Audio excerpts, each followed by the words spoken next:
ಭಾರತೀಯ ಜನತಾ ಪಾರ್ಟಿ ರಾಷ್ಟ್ರೀಯತೆ ಆಧಾರವಾಗಿ ಬೆಳೀತಾ ಇರೋಂಥ ಪಾರ್ಟಿ. ಇದನ್ನು ಗಮನದಲ್ಲಿಟ್ಟುಕೊಂಡು ಅನೇಕ ಯುವಕರು ಇವತ್ತು ಪಕ್ಷವನ್ನು ಸೇರ್ತಾ ಇದ್ದಾರೆ.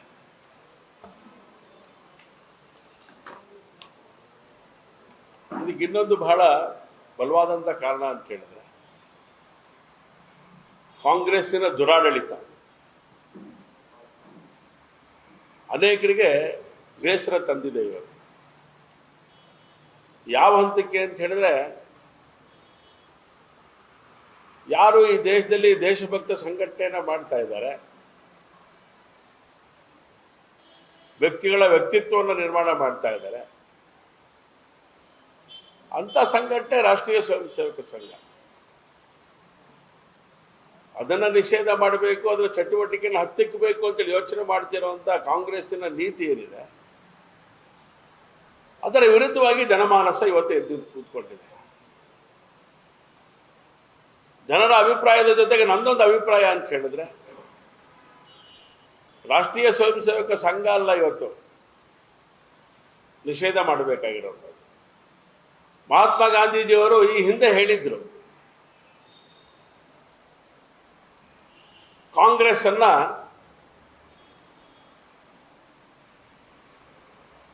ಕ್ಲೋಸ್ ಮಾಡಿಬಿಡಿ ಅಂತ ಹೇಳಿ. ಕಾಂಗ್ರೆಸ್ ಸಂಸ್ಥೆಯನ್ನ ವಾಪಸ್ ತಕೊಂಡ್ಬಿಡಿ, ಸ್ವತಂತ್ರ ಸಿಕ್ಕಾಗಿದೆ. ಯಾವ ಕಾಂಗ್ರೆಸ್ಸಿನ ನೇತೃತ್ವದಲ್ಲಿ ಹೋರಾಟಗಳು ನಡೀತು, ಆ ಕಾಂಗ್ರೆಸ್ಸನ್ನ ನಿಲ್ಲಿಸಿ ಅಂಥೇಳಿ ಗಾಂಧೀಜಿಯವರು ಅವತ್ತು ಹೇಳಿದ್ರು. ಆದರೆ ಇವತ್ತು ಬದಲಾದಂಥ ಪರಿಸ್ಥಿತಿ. ಅವತ್ತು ಮಹಾತ್ಮ ಗಾಂಧೀಜಿಯವರು ಹೇಳಿದ್ರು, ಇವತ್ತು ನಾವೆಲ್ಲ ಒತ್ತಾಯ ಮಾಡ್ತಾ ಇದ್ದೇವೆ ಕಾಂಗ್ರೆಸ್ಸನ್ನ ನಿಷೇಧ ಮಾಡಿ ಅಂತ ಹೇಳಿ. ಕಾಂಗ್ರೆಸ್ಸನ್ನ ನಿಷೇಧ ಮಾಡಬೇಕು. ಯಾಕೆ ಅಂತ ಹೇಳಿದ್ರೆ,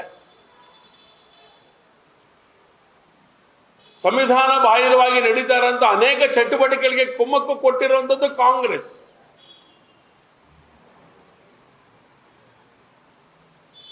SDPI PFI ಅನ್ನೋಂಥ ಸಂಘಟನೆಗಳಿಗೆ, ಮುಸ್ಲಿಂ ಲೀಗ್ ಅನ್ನೋಂಥ ಒಂದು ಸಂಘಟನೆಗಳಿಗೆ ಸಂಪೂರ್ಣವಾಗಿ ಶಕ್ತಿಯನ್ನು ಧಾರೆ ಎರೆದು ರಾಜ್ಯದಲ್ಲಿ ವ್ಯವಸ್ಥೆಯನ್ನು ಉದ್ಧ್ವಸ್ತಗೊಳಿಸುವಂತ ಕೆಲಸ ಮಾಡ್ತಾ ಇರುವಂಥದ್ದು ಕಾಂಗ್ರೆಸ್. ಸಂವಿಧಾನದ ಅಡಿಯಲ್ಲಿ ನಡೀತಾ ಇರುವಂತಹ ಅನೇಕ ಸಂಘ ಸಂಸ್ಥೆಗಳಿಗೆ ತೊಂದರೆ ಕೊಡ್ತಾ ಇರುವಂಥದ್ದು ಕಾಂಗ್ರೆಸ್. ಪಾಕಿಸ್ತಾನ ಜಿಂದಾಬಾದ್ ಅಂತ ಹೇಳ್ತಾ ಇರೋಂಥವರಿಗೆ ಶಕ್ತಿ ಕೊಡ್ತಾ ಇರೋಂಥದ್ದು, ಕುಮ್ಮಕ್ಕು ಕೊಡ್ತಾ ಇರೋಂಥದ್ದು ಕಾಂಗ್ರೆಸ್.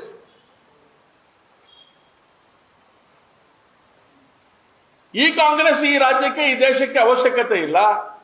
ಹಾಗಾಗಿ ಈ ಕಾಂಗ್ರೆಸ್ಸನ್ನು ನಿಷೇಧ ಮಾಡಬೇಕು ಅಂತ ಹೇಳಿ ನಾವು ಒತ್ತಾಯವನ್ನು ಮಾಡ್ತಾ ಇದ್ದೇವೆ.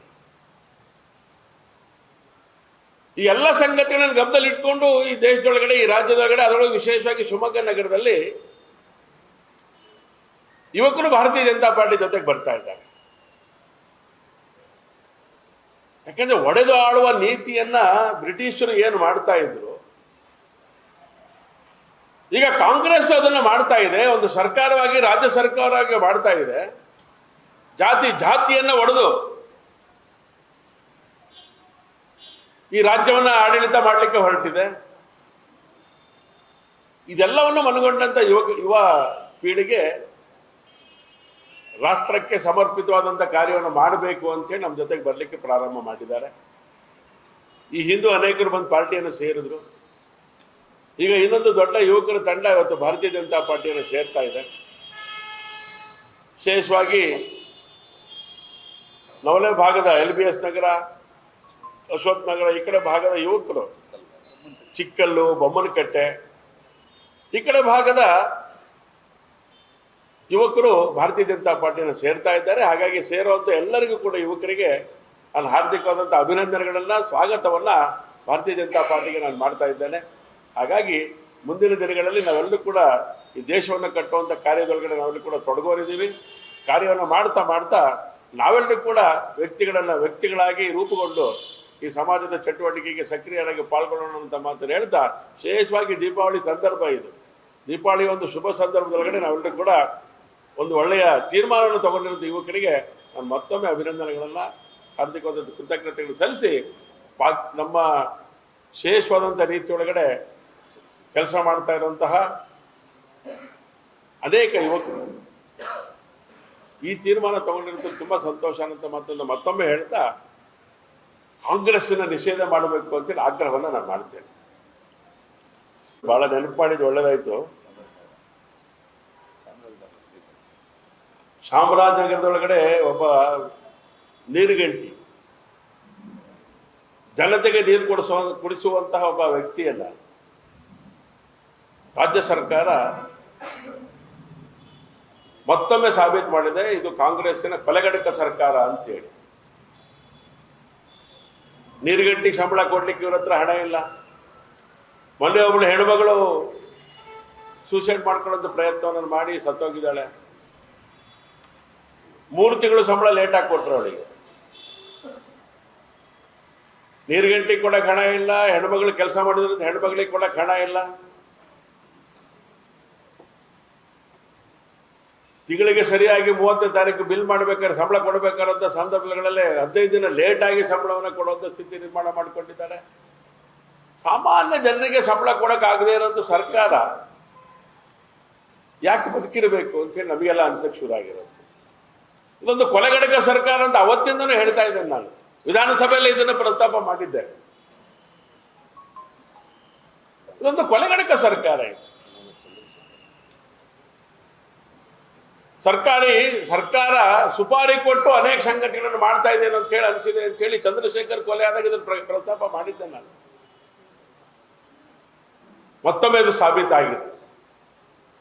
ಸಾಮಾನ್ಯರಿಗೆ ಹಣ ಕೊಡಲಿಕ್ಕೆ ಸಂಬಳ ಕೊಡಲಿಕ್ಕೆ ಇಲ್ಲದೆ ಇರುವಂಥ ಸರ್ಕಾರ ಇನ್ನು ರಾಜ್ಯದ ಆಡಳಿತವನ್ನು ಹೇಗೆ ಮಾಡುತ್ತೆ, ಸಂವಿಧಾನವನ್ನು ಹೇಗೆ ಕಾಪಾಡುತ್ತೆ? ಯೋಗ್ಯತೆ ಇಲ್ಲದಿರುವಂಥ ಕಾಂಗ್ರೆಸ್ಸಿನ ಸರ್ಕಾರ ಏನೂ ವಿಷಯಗಳಿಲ್ಲದೆ ಗುಂಡಿ ಮುಚ್ಚಕ್ಕೆ ಹಣ ಇಲ್ಲ, ನಿಮ್ಮಲ್ಲಿ ಅಭಿವೃದ್ಧಿ ಪಡಿಸ್ಲಿಕ್ಕೆ ಹಣ ಇಲ್ಲ, ಕಾಲಿಗೆ ಬಿದ್ದು ಕಾಡಿ ನಿಮ್ಮ ಹತ್ರ ಹಣ ತರುವಂಥ ಸ್ಥಿತಿ ನಿರ್ಮಾಣ ಆಗಿದೆ. ಇವತ್ತು ಏಕಾಏಕಿ ನಿನ್ನೆ ನಾವೆಲ್ಲ ಪತ್ರಿಕೆಗಳಲ್ಲಿ ನೋಡಿದ್ವಿ, ಟಿವಿಗಳಲ್ಲಿ ನೋಡಿದ್ವಿ. ನಾವು ಈ ಹಿಂದೆ ಯಾರ್ಯಾರು ಅಭಿವೃದ್ಧಿ ಕೆಲಸಗಳನ್ನು ಮಾಡಿದ್ರೆ ಅವರಿಗೆ ಹಣ ಕೊಡೋದ್ರೊಳಗಡೆ ವಿಫಲ ಆಗಿದೆ ಸರ್ಕಾರ. 32,000 ಕೋಟಿ ಹಣ ಯಾಕೆ ಕೊಟ್ಟಿಲ್ಲ ಅಂತ ಕೇಳಿ ನಾವು ಹಾಗೆ ಕೆಲವರನ್ನ ವಿಚಾರಣೆ ಮಾಡಿದ್ವಿ. ನಾವು ಯಾಕೆ ಇಟ್ಟಿನ ಹೇಗೆ ಬಿಟ್ಟಿದ್ದಾರೆ ಅಂತೇಳಿ. ನಾವು ಅವರಿಗೆ ಕೊಡೋದನ್ನ ಕೊಡ್ಲಿಕ್ಕೆ ಆಗ್ತಾ ಇಲ್ಲ ಸರ್, ಅವ್ರು ಕೇಳಿದಷ್ಟು ಕೊಡಕ್ಕೆ ಆಗೋದಿಲ್ಲ, ಹಾಗಾಗಿ ನಿಮಗೆ ತೊಂದರೆ ಮಾಡ್ತಾ ಇದ್ದಾರೆ. 32,000 ಕೋಟಿ ಹಣ ಬಿಡುಗಡೆ ಆಗಬೇಕು ಅಂತ ಹೇಳಿದ್ರೆ ಕೋಟ್ಯಾಂತರ ರೂಪಾಯಿ ಹಣವನ್ನು ಅವರಿಗೆ ಕೊಡಬೇಕಾದಂಥ ಸ್ಥಿತಿ ನಿರ್ಮಾಣ ಆಗಿದೆ ಅಂತ ಒಂದು ಭ್ರಷ್ಟಾಚಾರದ ವ್ಯವಸ್ಥೆಯ ಕೂಪವಾಗಿರೋಂಥ ಕಾಂಗ್ರೆಸ್ ಅಂತೇಳಿ ಆ ಕಾಂಟ್ರಾಕ್ಟರ್ಗಳೆಲ್ಲ ಹೇಳ್ತಾ ಇದ್ದಾರೆ. ಈ ರೀತಿಯ ಒಂದು ದುರ್ನಡತೆಯ ದುರ್ವ್ಯವಸ್ಥೆಯ ಒಂದು ಕಾಂಗ್ರೆಸ್ಸಿನ ಸರ್ಕಾರ. ಸೊ ಹಾಗಾಗಿ ಕೊಲೆಗಡಕ ಸರ್ಕಾರ ಅಂತ ಹೇಳಲಿಕ್ಕೆ ಸಾಕಷ್ಟು ಉದಾಹರಣೆಗಳನ್ನು ಹೇಳ್ಬೋದು. ಸರ್ಕಾರಿ ಪ್ರಾಯೋಜಿತ ಕೊಲೆಗಳು ನಾನು ವಿಧಾನಸೌಧದೊಳಗಡೆ ರೆಕಾರ್ಡ್ ಆಗೋ ರೀತಿಯೊಳಗಡೆ ನಾನು ಮಾತುಗಳನ್ನು ಆಡಿದ್ದೇನೆ. ರೆಕಾರ್ಡ್ ತೆಗೆಸ್ಬೋದು ಯಾವತ್ತು ಬೇಕಾದರೂ ಕೂಡ. ಹೇಗೆ ಸರ್ಕಾರ ಪ್ರಾಯೋಜಿತ ಕೊಲೆಗಳಾಯಿತು ಅಂತ ಹೇಳಿ ನಾನು ಸವಿವರವಾದಂಥ ವಿವರಣೆಗಳನ್ನು ಕೊಟ್ಟಿದ್ದೇನೆ ನಾನು. ಹಾಗೆ ಇದೊಂದು ಕೊಲೆಗಡಕ ಸರ್ಕಾರ. ಸರ್ಕಾರ ಸುಪಾರಿ ಕೊಟ್ಟು ಕೊಲೆ ಮಾಡಿಸುವಂಥ ಸ್ಥಿತಿ ಒಳಗಡೆ ಇವತ್ತು ನಿರ್ಮಾಣ ಮಾಡ್ತಾ ಇದೆ ಅಂತ ಹೇಳಿ ಈ ಸಂದರ್ಭದಲ್ಲಿ ಹೇಳಲಿಕ್ಕೆ ನಾನು ಇಷ್ಟಪಡ್ತೇನೆ. ಇದೆಲ್ಲದನ್ನು ಎಲ್ಲ ರೀತಿಯ ಕೆಟ್ಟ ಸಂಗತಿಗಳನ್ನು ಗಮನಿಸಿ ಇವತ್ತು ಭಾರತೀಯ ಜನತಾ ಪಾರ್ಟಿಗೆ ಶಕ್ತಿಯನ್ನು ಕೊಡುವಂಥ ಕೆಲಸವನ್ನು ಯುವಕರು